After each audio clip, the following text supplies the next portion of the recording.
Egunon, ELA y la caja de resistencia. Al fin y al cabo, en principio, ELA nace en 1910, con un célebro centenario, en 2010, surgido fundamentalmente en el astillero Euskalduna de los Sotaznar, es decir, al socaire de la familia que en principio ayudaría a conformar ese primer PNV de comienzos del siglo XX, y uno de sus miembros, Sotaya Burto, fue el primer diputado general de Vizcaya entre el año 1917 y 1919, hasta el punto de que cuando hubo una visita de Alfonso XIII se le dijo: señor, aquí está esta gente de la Diputación de Vizcaya, eh, bueno, nosotros administramos. Y bueno, el gobernador dijo: no, no, no, esta gente gobierna. El matiz es importante. Y fueron los que emprendieron el avance respecto a Euskaltzaindia, la Eusko Ikaskuntza y muchas iniciativas que surgieron en aquel momento y dieron ayuda a vertebrar el país de los vascos en iniciativas culturales, sociales, económicas, políticas. Intentaron incluso un estatuto que, bueno, pues, con el liderazgo de Vizcaya, pues tampoco fue posible. Tampoco las circunstancias en el Estado favorecían y ameritaban una cosa de la plausibilidad. ¿Eh? Pero bueno, él nace en aquel contexto y se va desarrollando como el sindicato hermano, como UGT, era el sindicato hermano del Partido Socialista.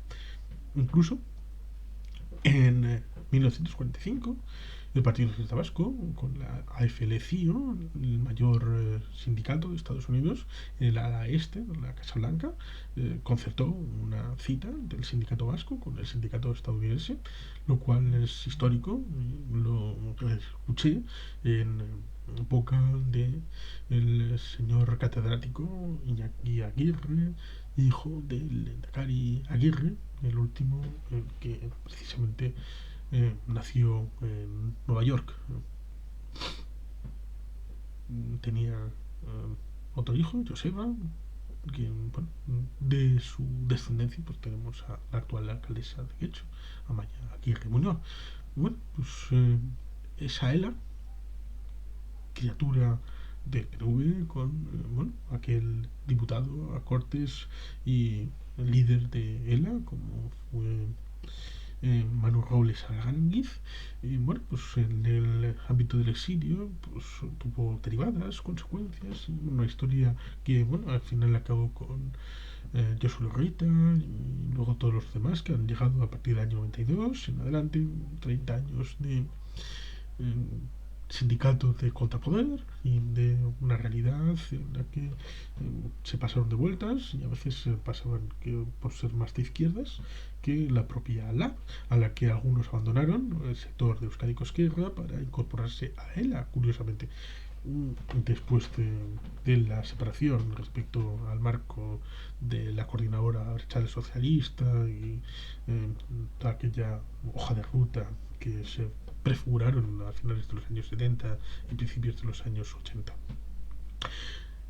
Hasta el punto de que ELA pareciera que está más cerca del foro de Sao Paulo que de otros sindicatos parecidos a la propia ELA en el mundo occidental. Hasta el punto de que, bueno, pues se hace bandera de uno de los elementos que, bueno, pues vertebran esa idea de contrapoder, como es la caja de resistencia, que ya fue objeto de polémica porque podemos pensar en un sindicato, en un lugar complicado, conflictivo, por ejemplo, en un lugar como la Unión Soviética, en los que estaban prohibidos, no había sindicatos, y por eso en las organizaciones intermedias su ausencia hizo que no hubiera tensión social a la hora del desmoronamiento del sistema soviético y por lo tanto no fueran capaces de articular nada organizado. Y por eso pasó lo que pasó en los años 90.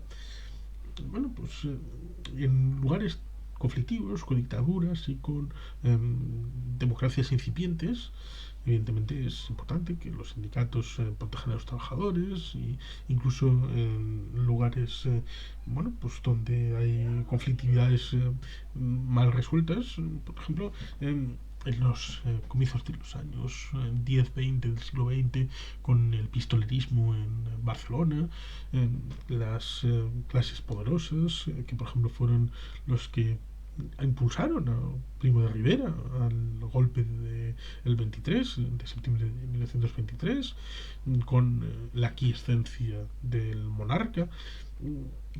Es una serie de circunstancias. Bueno, aquella fue aprovechada, por ejemplo, con el UGT para contraponer y superar a la CNT, que era el principal sindicato en el ámbito del Estado español.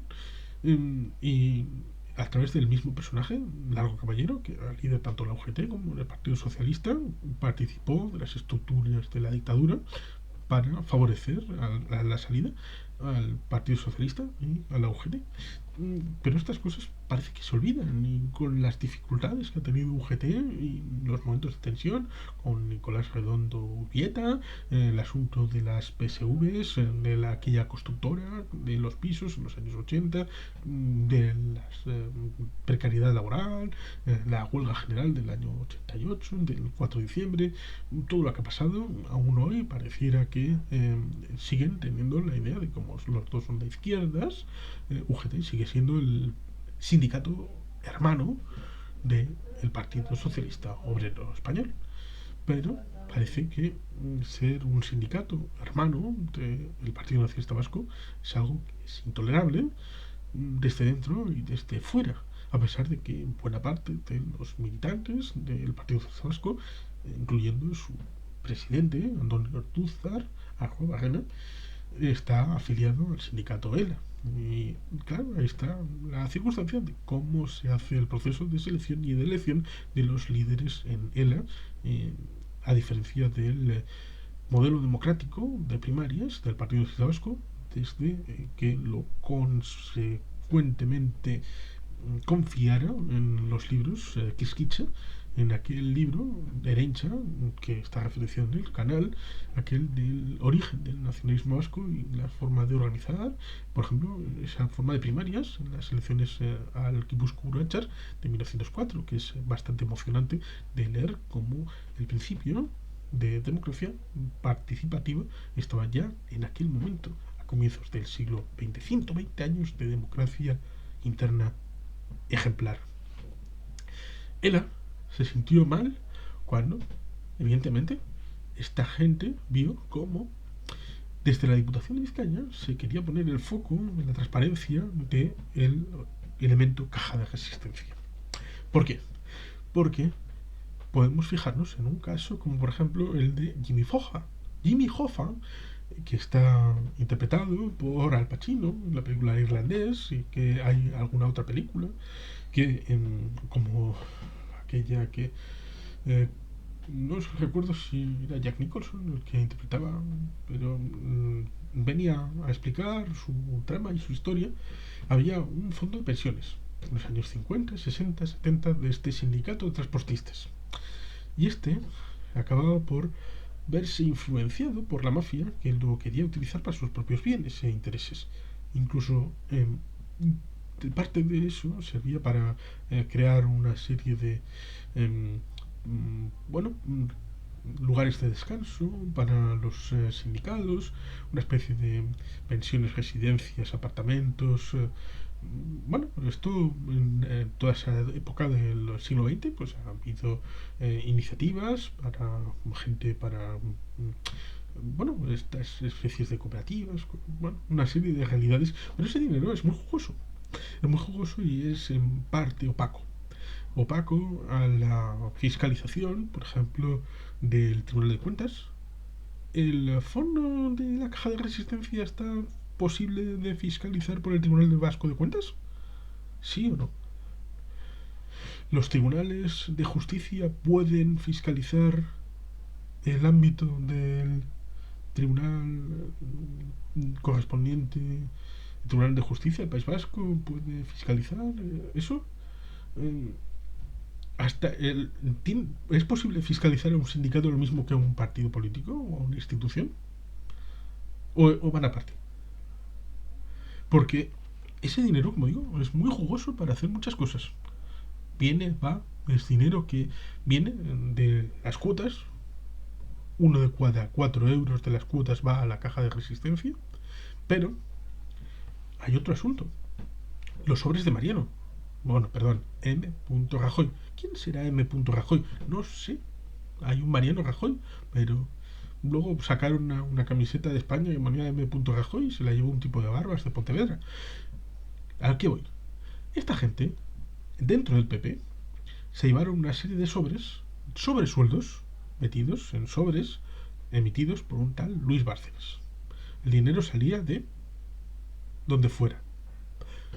Hay gente que hace huelga y se lleva un sobresueldo salido de la caja de resistencia. ¿Se puede fiscalizar ese dinero de dónde sale, de dónde va? Y esta gente puede permitirse que no se les diga que no son lo mismo que M. Rajoy recibiendo un sueldo para poder resistir en la caja de resistencia. ¿Estamos tan mal como sociedad y como ámbito democrático que las huelgas se pueden poner en primer lugar? Es decir, que el primer instrumento de negociación sea una huelga y después venga todo lo demás. Es decir, que alguien con un problema laboral en una empresa, sea la que sea, lo primero que diga, huelga, y después negociamos con el patrón. Y como sabe que va a tener el sueldo a través de la caja de resistencia de ELA, puede aguantar lo que haga falta. Pero ese dinero, que es sin pagar impuestos, en forma de sobre, no sé si se entenderá a dónde quiero ir con este asunto. La transparencia debe ser un elemento para todos, para todas las circunstancias, porque la ley debe ser forma y fondo y debe incluir absolutamente todos. Cuando hacemos leyes excepcionales para ciertos colectivos, estamos siendo injustos y estamos bordeando la igualdad. Entonces sí estamos yéndonos fuera del corpus societario. Y eso es algo que hay que evitar. La ley debe de ser igual para todos. Sí, ya lo dijo un tal Juan Carlos de Borbón y Borbón, nacido en Roma en 1938, y que vivió en Estoril y parece que puede morir en Abu Dhabi. Pero otra cosa sea la hipocresía de ese personaje. Pero la ley debe ser igual para todos. Y el ámbito de la caja de resistencia es susceptible de muchas circunstancias poco claras. Y ese dinero merece ser fiscalizado. Y, evidentemente, toda la acumulación de dinero también debe pagar impuestos.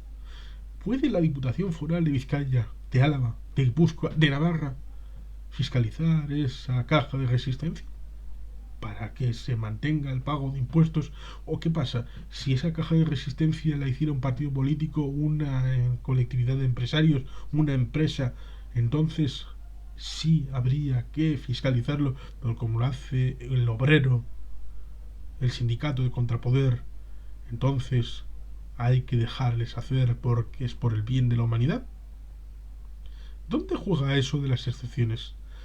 En lo que a mí me conviene, entonces sí, y lo que a mí no me conviene, entonces ahí las pesquisas y el foro público.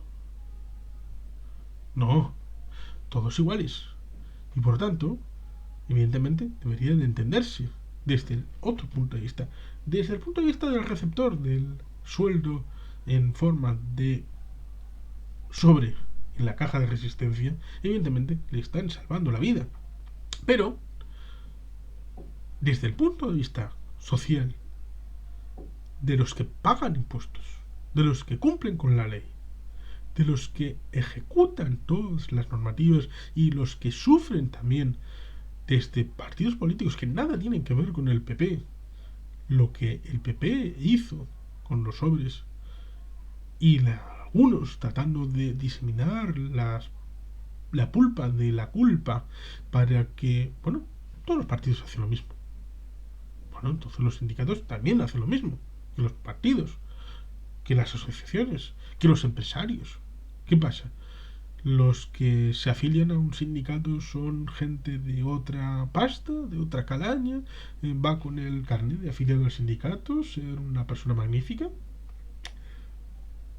Entonces, pareciera que como ha habido pederastas en la Iglesia Católica, todos los bautizados deben de ser pederastas. Y evidentemente sería injusto. Lo mismo que decir que todos los que tienen un carnet de un partido político, todos son Luis Bárcenas en potencia. Pero todos los partidos políticos deben de cumplir unas normas. Deben de estar fiscalizados por la Hacienda de su territorio, deben de estar fiscalizados por el Tribunal de Cuentas, deben de poder cumplir con los tribunales de justicia y deben de estar transparentes con su acción y sus realidades, cosa que evidentemente no puede hacerse con la caja de resistencia porque evidentemente necesitan de opacidad para su funcionamiento. O por lo menos es lo que mi entendimiento pone en mi cabeza y en estas palabras.